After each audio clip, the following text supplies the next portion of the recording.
जय हिंद, जय भारत दोस्तों। महाकुंभ 2025 प्रयागराज इस साल 2025 में आयोजित होने वाला है। महाकुंभ प्रयागराज में 13 जनवरी से यह 26 फरवरी 2025 तक होगा और ये जो है वो महाकुंभ है। बाकी सालों में कुंभ मेला लगता है हर 12 साल में। तो मैं आपको बताता हूं कि महाकुंभ और कुंभ में क्या डिफरेंस होता है।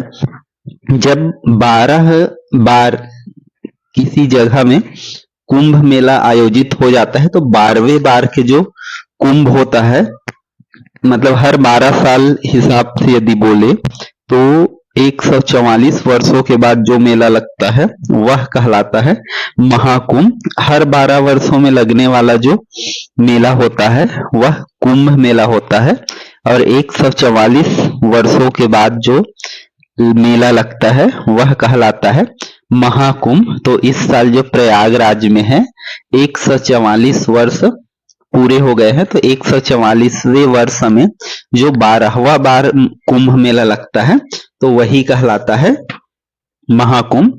और कुंभ के आयोजन का इतिहास यह होता है कि यह हरिद्वार, नासिक, उज्जैन और प्रयागराज में ही आयोजित होता है, 4 जगहों पर।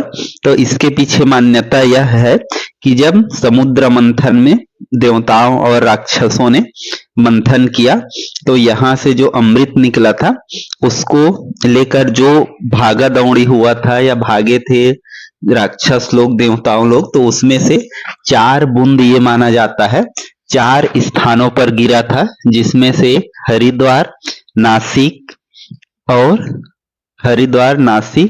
उज्जैन और प्रयागराज में है। प्रयागराज में गंगा नदी, नासिक में गोदावरी, उज्जैन में क्षिप्रा नदी और जो हरिद्वार है वहां भी गंगा नदी में। और वहां प्रयागराज में इस साल हो रहा है संगम में, जहां पर गंगा, यमुना और जो अदृश्य मां सरस्वती का संगम होता है वहां पर ये होता है। और यहाँ का स्नान का ये संगम है और यहाँ पर स्नान का विशेष महत्व होता है। तो इस बार का जो कुंभ है जो 13 जनवरी से प्रारंभ होने वाला है उसका अपने आप में एक खास महत्व है। और यहाँ पर इस बार जो स्नान के लिए है, कुंभ स्नान के लिए 5 घाट है, जिसमें से 5 घाट में आप कहीं भी स्नान कर सकते हैं। और इसमें हम लोग अब जानते हैं इस साल के प्रमुख तिथियां जिनको शाही स्नान बोला जाता है।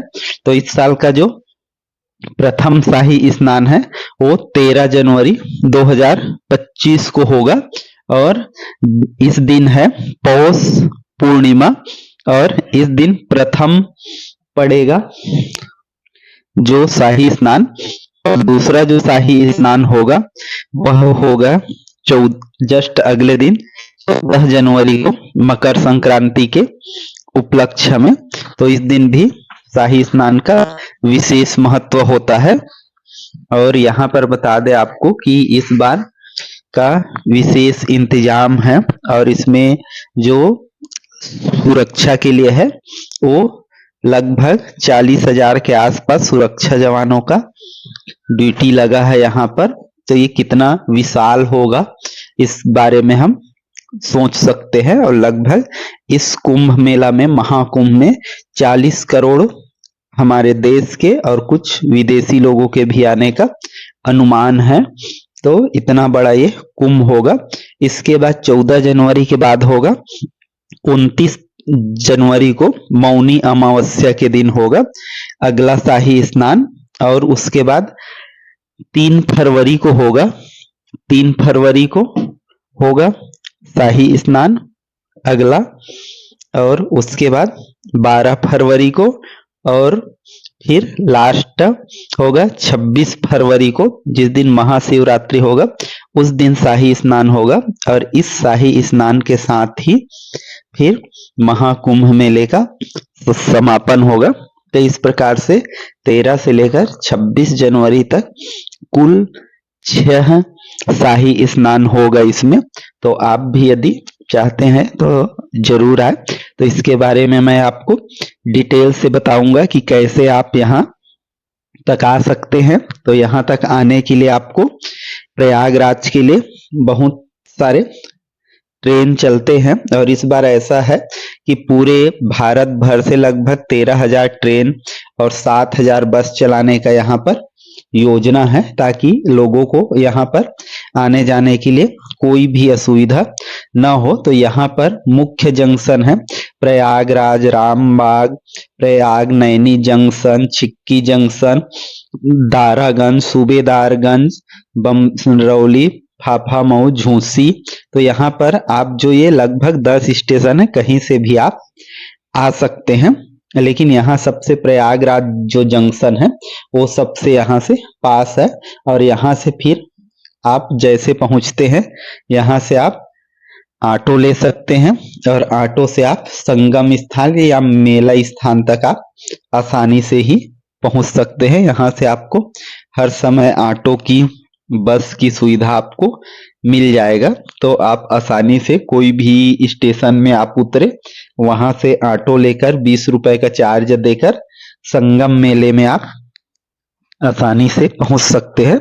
और यहाँ पर आप फिर टेंट ले सकते हैं अपने आवश्यकता अनुसार, या इसका लिंक मैं डिस्क्रिप्शन में दे दूंगा महाकुंभ का, वहां से भी आप ले सकते हैं। तो यहाँ के लिए बड़े टेंट होते हैं, हर किसी का अलग अलग रेट है, 10,000 से 1 लाख तक मीडियम का, और उससे कम है 5 to 10 लाख। और जो छोटे टेंट है वहां पर भी आप रुकना चाहे तो उसका ले सकते हैं, या चाहे तो आप जो पास में ही होटल है वहां, या यहाँ पर रैन बसेरा भी ऐसे है जहां पर आप आधार कार्ड दिखाकर यहाँ पर आप फ्री में भी ठहर सकते हैं। इसके लिए आपको कोई भी चार्ज देना नहीं पड़ेगा। सरकार तरफ से ये रैन बसेरा का व्यवस्था किया गया है, जहां आप आसानी से रुक भी सकते हैं। और बहुत जगह, और यदि आप कल्पवास करना चाहते हैं तो कल्पवास के लिए भी आपको ऐसे टेंट मिल जाएगा।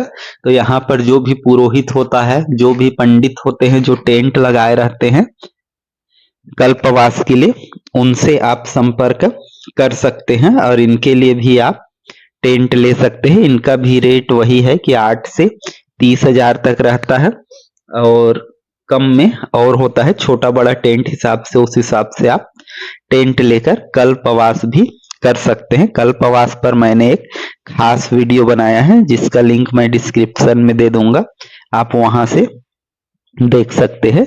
तो इस कुंभ का एक विशेष महत्व है, और क्योंकि ये महाकुंभ है, 144 वर्षों के बाद ये महाकुंभ कुंभ से परिवर्तित हो जाता है, तो इसका अपना एक विशेष महत्व है।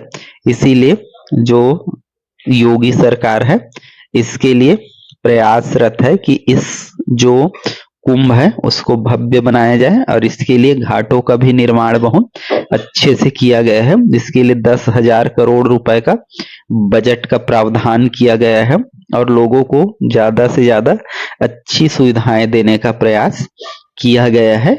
माननीय श्री योगी जी मुख्यमंत्री उत्तर प्रदेश के द्वारा बोला गया है कि यदि जितने लोग आएंगे उससे हम ज्यादा की व्यवस्था यहाँ पर करेंगे, ताकि लोगों को कोई भी असुविधा यहाँ पर ना हो। और यहाँ पर जो भारत में है मुख्य रूप से जितने भी अखाड़े हैं, जो 13 अखाड़े हैं मुख्य रूप से, वो सभी जो है वो यहाँ पर आते हैं। और सबसे पहले जो शाही स्नान है उन्हीं साधुओं का, जो अखाड़ों का है उनका सबसे पहले स्नान होता है, और उसके बाद आम लोगों का, इसमें मुख्य रूप से नागा साधु और जो अखाड़े वाले हैं उनका स्नान होता है। उसके बाद फिर साधारण लोगों से। तो महाकुंभ के बारे में यदि ये जानकारी आपको अच्छी लगी हो तो वीडियो को लाइक कर दीजिए और चैनल को सब्सक्राइब कीजिए। फिर मिलते हैं